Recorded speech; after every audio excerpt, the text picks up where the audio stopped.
지금 이 순간에도 재회를 간절히 꿈꾸고 있는 여러분 안녕하세요. 저는 남녀소통 전문가이자 연애언어연구소의 주인장입니다.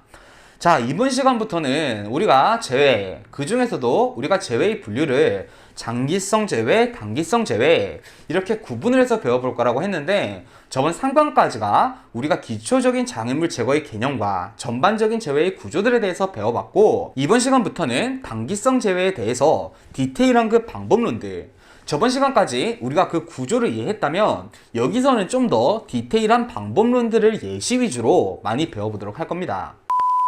자, 우리가 상대방에게 이별을 듣게 되었을 때 상대방 입장에서는 이성적인 장애물과 감정적인 장애물로 인해서 우리에게 이별을 하게 된다라고 얘기를 했고, 그 경우에 따라서 단기성 재회가 될 만한 스케일의 케이스가 있고 되지 않을 만한 스케일의 케이스가 있다라고 얘기를 했습니다. 그런데 이 단기성 재회가 되지 않을 법한 케이스라고 해서 곧바로 장기성 재회로 가는 것은 아니라고 우리가 말씀을 드렸죠. 단기성에서 처치해야 되는 단계들은 밟고 가는데, 그 중에서도 오늘은 우리가 이 상대방의 부정적인 입장, 감정적인 측면과 이성적인 측면을 후처치하는 것을 배워보고, 예시들과 함께 여러분의 상황에 적용을 해서 활용할 수 있도록 엑서사이즈까지 한번 진행해 보도록 하겠습니다. 자, 오늘의 학습 목표는 단기성 재해를 우리가 원할 때 상대방에게 당장 해체를 시켜줘야 할 부정적인 이미지를 해체하는 방법, 이렇게 정의할 수가 있겠고요. 오늘 본격적으로 내용 보도록 하겠습니다. 자, 여러분, 오늘 강의 목적에 대해서 다시 한번 제가 얘기를 하면요,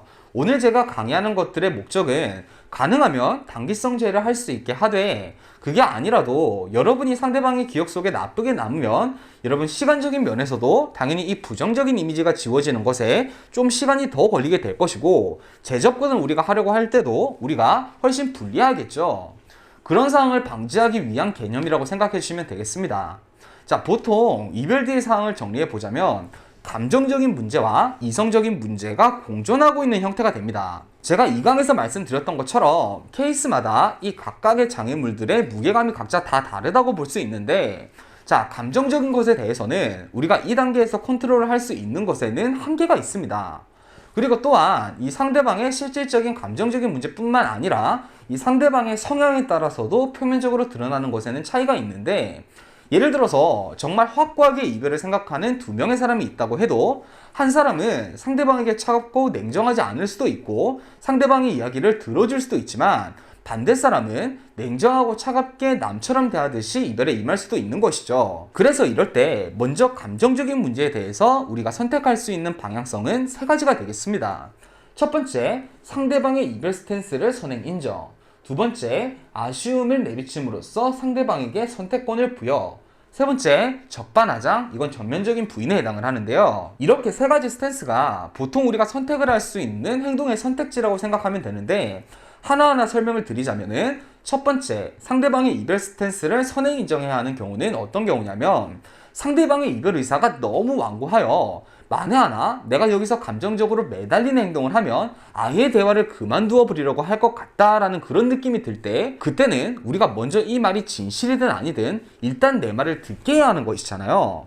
그러니까 먼저 상대방의 입장을 내가 받아들이지 않으려고 하는 태도가 아니라, 네가 그렇다면 나는 너를 존중을 하겠다, 이런 식으로 메시지가 먼저 전달이 될 필요가 있는 겁니다. 예를 들면, 물론 나한테는 이별이 지금 당장 쉬운 문제는 아니지만 네가 헤어지고 싶다는데 나 혼자 붙잡고 있다고 그건 연애가 아니고, 그리고 너가 내가 붙잡는다고 마음이 붙잡혀 있을 사람이 아닌 것을 내가 알기 때문에 네가 하는 말 어떤 의미인지 충분히 알았다, 이런 식으로 상대방에게 알겠다, 헤어지는 것으로 하자, 이런 직접적인 문장은 아니지만 상대방의 의사에 반대할 생각은 없다라는 식의 메시지를 먼저 던져주는 것이 예시가 되겠습니다. 뭐 또 다른 예시로, 나는 너랑 헤어지고 싶지는 않지만 그렇다고 네 빈 껍데기만 안고 연애하기에는 나도 내가 받을 상처를 알기 때문에 그럴 생각은 없다, 이런 멘트도 제가 추천하는 멘트 중에서 하나일 것 같습니다. 자, 그리고 두 번째, 아쉬움을 내비침으로써 상대방에게 선택을 넘기는 스탠스는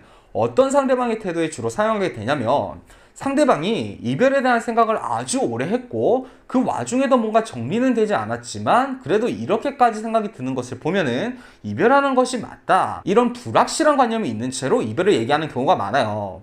그러니까 이 상대방 입장에서도 이성적이고 침착하려고는 하지만 이게 이성적으로 정리가 되지 않는 상태에서 이별을 말하는 것이 왠지 맞는 것 같다, 이렇게 이별을 말할 때, 자, 보면 이런 경우는 자녀 감정이 그래도 0에 수렴하는 경우는 잘 없습니다.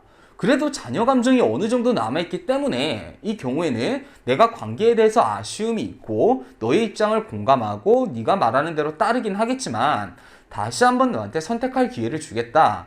이런 얘기가 됩니다.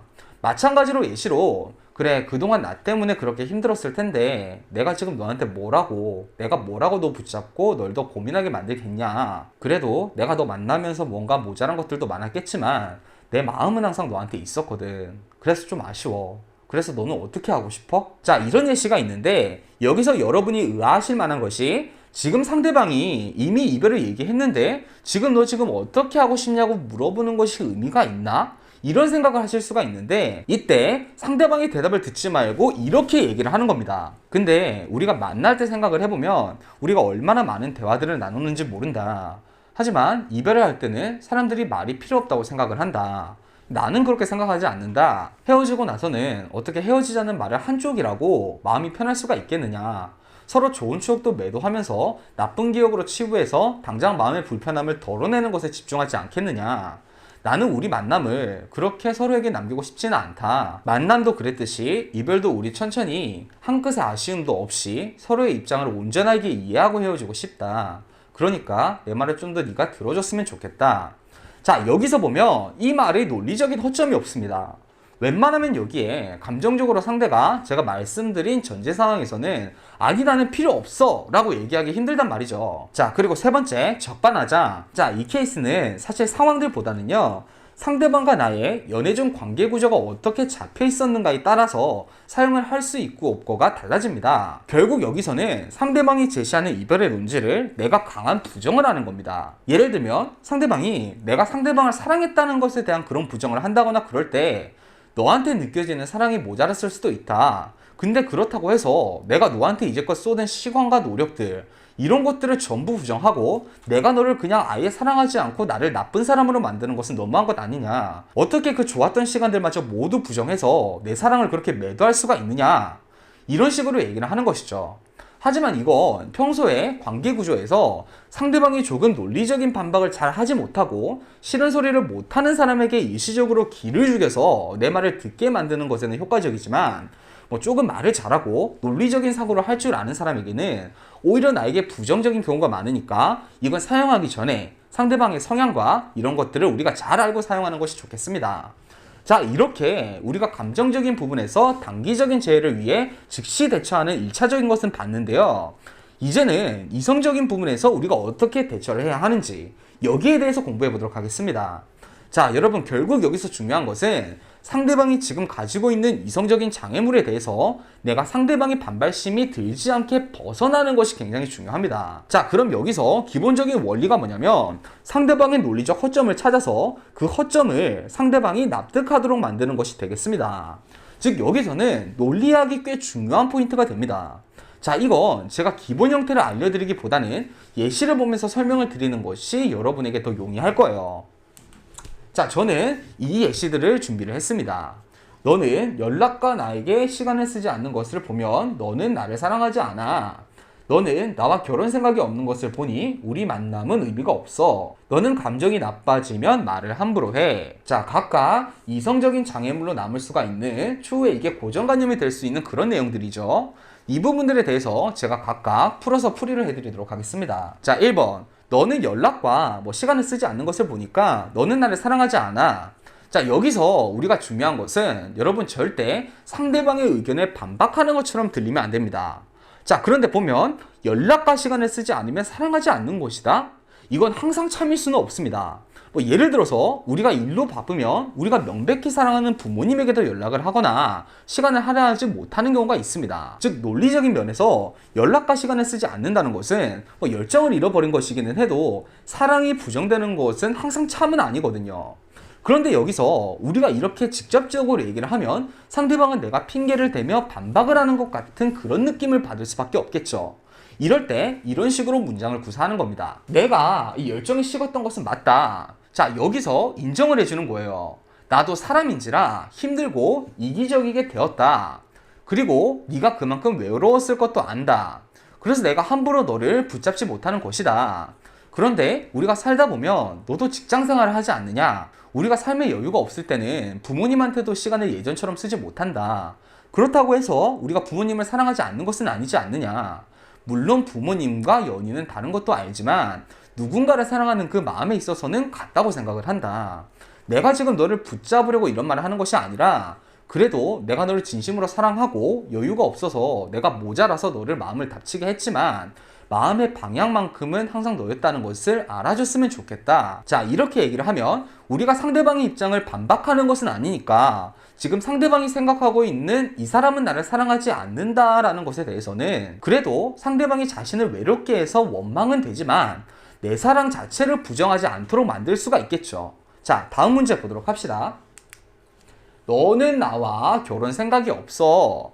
그래서 우리 만남은 의미가 없어.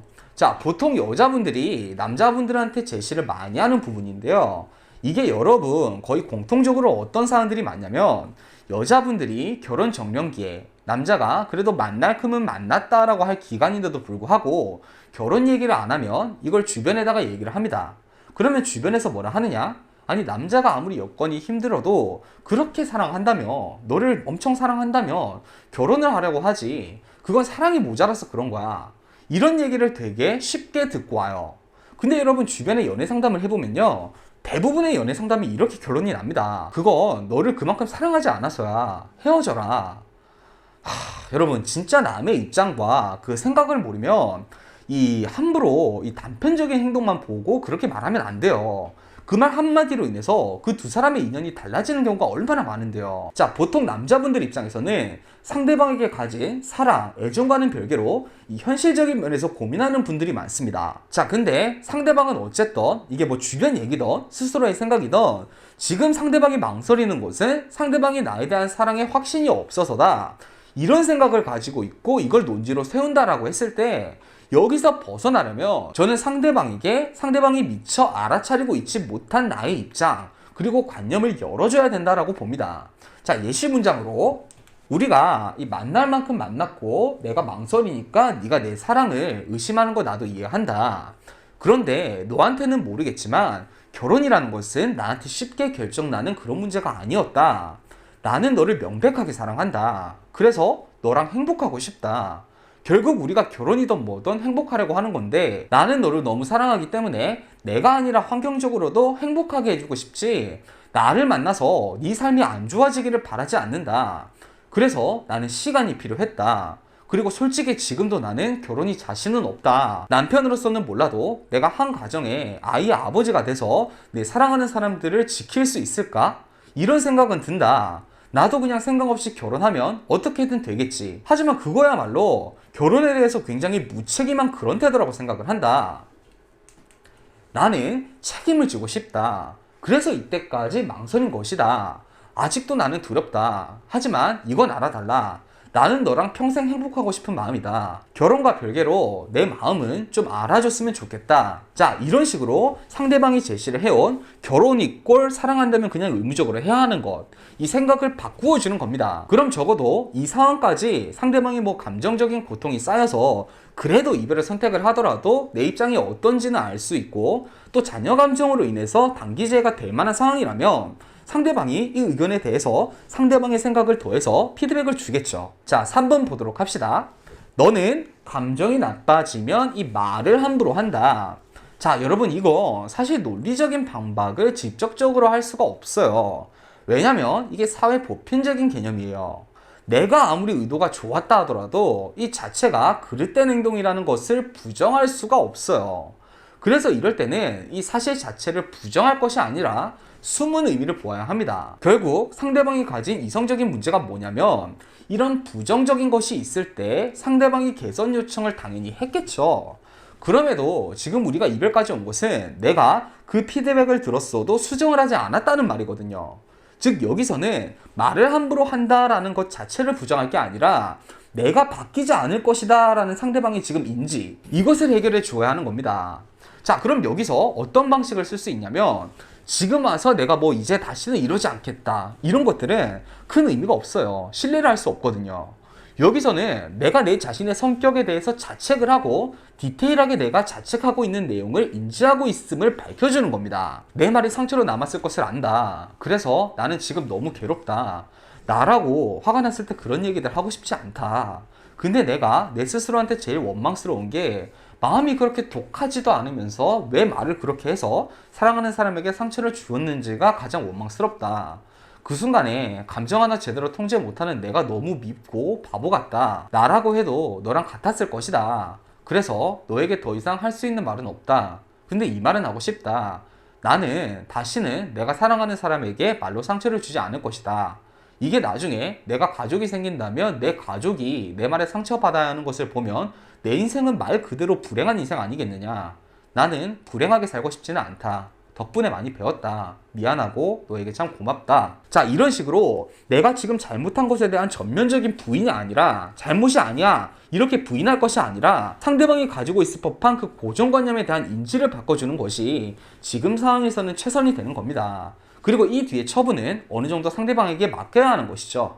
자, 여러분, 오늘 이별을 단기 재회를 위해서 해야 할 후처치, 정확히 표현하면 장기 재회에서도 이 후처치는 꼭 필요하다고 했죠.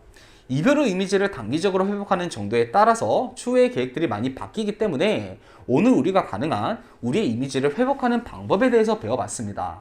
자, 여러분도 지금 각각 상대방이 어떤 논지를 제시하는지를 생각해 보세요. 결국 여러분, 우리가 아무리 좋은 뜻을 가졌다고 하더라도 상대방이 이것을 와닿아하지 않으면 의미가 없습니다.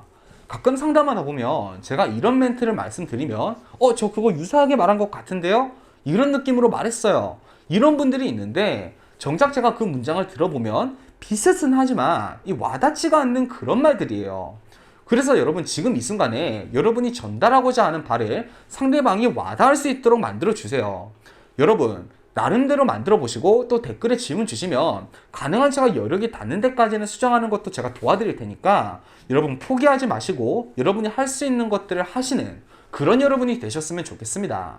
자, 여러분, 오늘 강의는 여기까지였고요. 저는 남녀소통 전문가 주인장이었습니다. 자, 여러분, 오늘도 행복한 하루 하세요.